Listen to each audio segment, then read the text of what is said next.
أعوذ بالله من الشيطان الرجيم. يا أيها الناس إنا خلقناكم من ذكر وأنثى وجعلناكم شعوبا وقبائل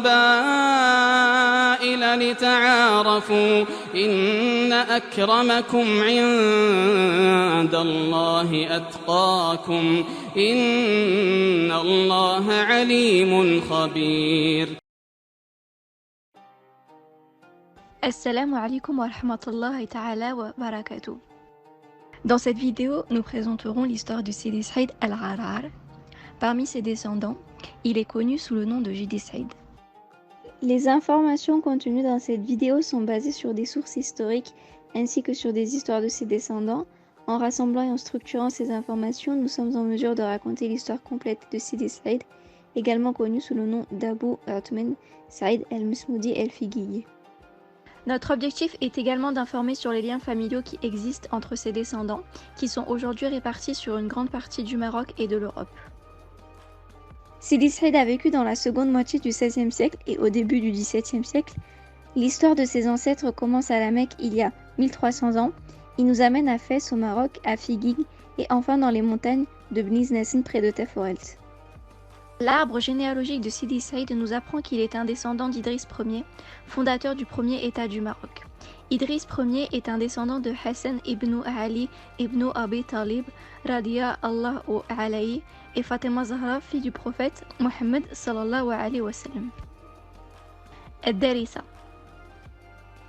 Nous commençons l'année 786 qui équivaut à 169 Hijri, à proximité de la Mecque où la bataille de Fakhr a eu lieu. La cause de la bataille de Fakhr était enracinée dans un désaccord politique entre les descendants d'Abbas ibn Abdul Muttalib et les descendants d'Ali ibn Abi Talib qui croyaient tous deux avoir le droit de diriger la Oumma musulmane ou el Khilafa. Après la bataille, Idriss ibn Abdullah a fui la Mecque en Égypte avec son conseiller Moulay Rachid. Plus tard, Idriss ibn Abdullah a fui l'Égypte en se cachant des forces abbassides à travers l'Afrique du Nord jusqu'à Tanger au Maroc. Après quelques années au cours desquelles il s'est familiarisé avec le paysage politique du pays, il a été reçu par Isaac ibn Mohammed ibn Abdul Hamid, le chef de l'une des plus grandes tribus amazigh de la région, Awraba. Isaac a prêté allégeance à Idriss ibn Abdullah pendant le Ramadan, en 789, ce qui équivaut à 172 Hijri. Ce bay'a a été inspiré par Bay'at al-Ridwan, où un groupe de Médine a donné bay'a au prophète Mohammed sallallahu alayhi wa sallam sous un arbre.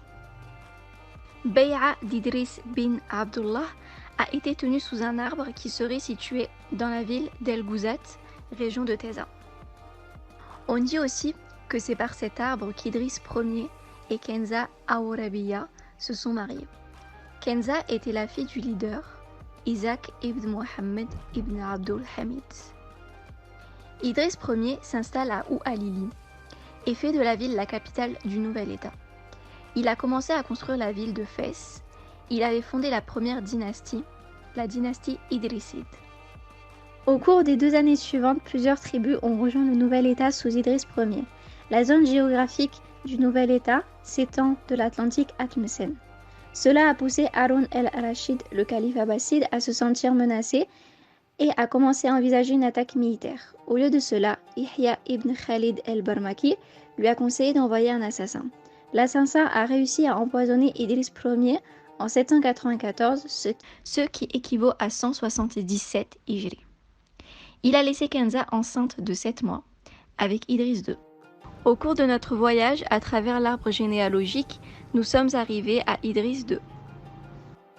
Kenza a joué un rôle important dans la direction du pays avec son expérience en tant que fille d'un dirigeant, épouse d'un dirigeant, mère d'un dirigeant et grand-mère de plusieurs dirigeants après Idriss II.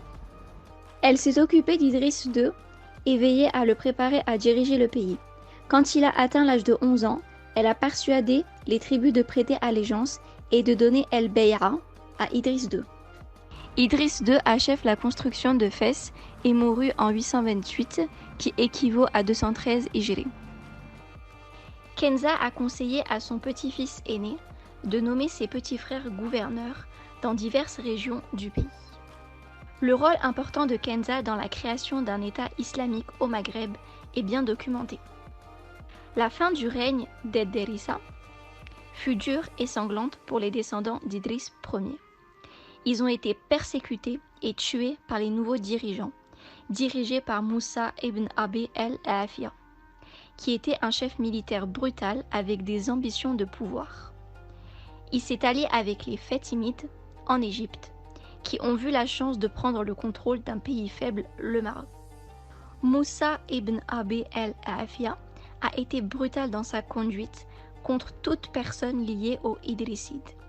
Il a essayé d'anéantir tous leurs descendants. On estime qu'environ 700 familles ont fui Fès vers différentes régions du Maroc et d'Andalousie. Certains d'entre eux ont fui vers Figuig, dans le sud-est du Maroc. Parmi eux, l'ancêtre de Sidi Saïd, Abou Zayd Moulay Abdelrahman el-Ouadriri. Il s'installe dans une zone appelée Ouadrir vers l'année 929, ce qui équivaut à 317 Hijri. Il a pris le nom de cet endroit, el-Ouadriri. Plus tard, Moulay Abdelrahman el-Ouadriri s'est rendu en Andalousie, où il est resté environ un an. Il est retourné à Fès, où il est enterré. Ses descendants sont restés à Figuig.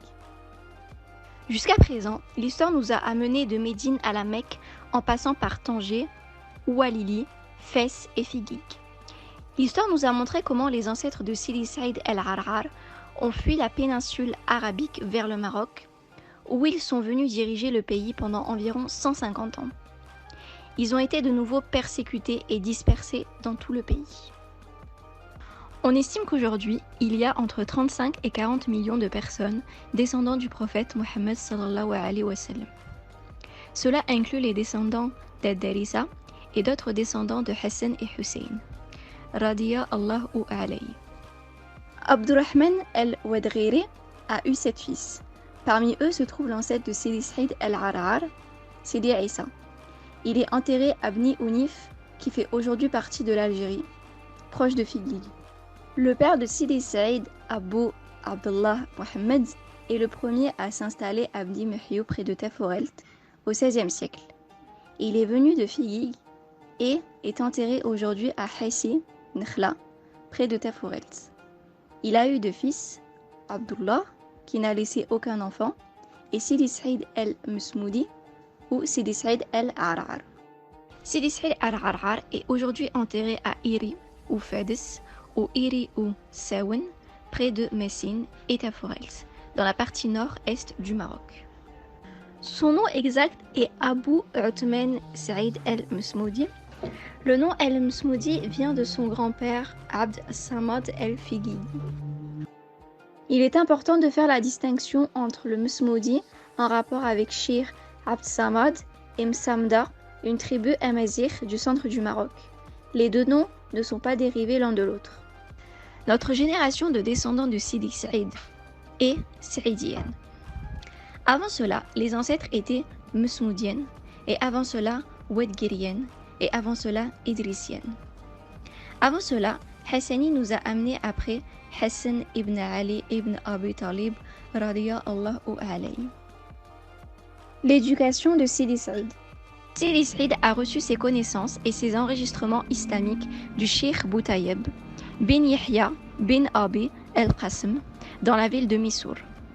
Cheikh Boutayeb est mort en l'an 1580, ce qui équivaut à 988 Hijri. Le Cheikh Boutayeb a reçu son éducation du Cheikh Abou el-Abbas Ahmed el-Miliani, décédé en 1526, ce qui équivaut à 931 Hijri. Le grand-père de Sidi Saïd, Abou Hafs Omar, décédé en 1521, ce qui équivaut à 927 Hijri à Fès, a étudié avec le Cheikh Abou el-Abbas Ahmed el-Miliani. Cheikh Abou Abbas el-Miliani a reçu son éducation d'Ahmed bin Mohammed bin Issa el-Bernoussi el-Fassi, également connu sous le nom de Zerouk. Il était parmi les grands érudites islamiques de son temps, au sein du rite Melyakite. Sidi Saïd a eu 5 fils. Le premier est Mohammed, suivi d'Ali, Isa, Abdelrahman et Othman. Othman n'a laissé aucun enfant. Othman est enterré à côté de sa sœur Zeynep à Tegma près de Tafourelt. Sidi Ali a eu 3 fils. Mohammed, ancêtre d'Ouled Belkacem, Boutayeb, ancêtre d'Ouled Boutayeb, Bouazza, ancêtre d'Ouled Bouazzawiyin. Sidi Abdelrahman avait un fils, Sidi Moussa, qui était l'ancêtre d'Al-Ma'boura. Sidi Isa a eu 3 fils, Abdullah, Mihyo et Mohammed. Sidi Mohammed avait 4 fils, Abu Qasim, ancêtre d'Ouled Al-Hussein, El-Hajj Sghir, Ramdan et Amr. On dit qu'une tombe située à Ouled Ramdan, qui appartient à Mohammed Al-Gharib, fils de Sidi Saïd. Ramdan a eu 3 fils, Mohammed, Saïd et Ahmed. Les descendants de Mohammed sont connus comme Ouled El-Ayashi, Ouled Karoun et Ouled El-Mahdi. Les descendants de Saïd sont connus comme Ouled Bouazza, Ouled Ahmed et Ouled El-Mahi. Les descendants d'Ahmed sont connus comme Ouled Zeryouh et Grada. Karoun, Grada et Zeryouh sont des surnoms et non leur vrai nom. Abu al-Qasim, l'ancêtre d'Ouled al-Hussein, avait 3 fils, Tahir, Abdelkader et El-Hashimi. Dans cette vidéo, nous avons raconté l'histoire de Sidi Saïd, nous avons dépeint son arbre généalogique, son éducation et ses descendants. Les sources des informations présentes sont tirées de documents écrits et de faits historiques. Pour nous, descendants de Sidi Saïd, nous pouvons être fiers de notre ascendance et de notre histoire. Dans le même temps, il est important de se souvenir de Aya qui a commencé cette vidéo. Inna akramakum inda Allahi atqakum. Le plus noble d'entre vous aux yeux d'Allah est le plus juste parmi vous. En conclusion, pour nos parents et grands-parents, ô Dieu, aie pitié de ces bonnes âmes, pardonne et fais-les parmi ceux qui se réjouissent au paradis. Au shukran.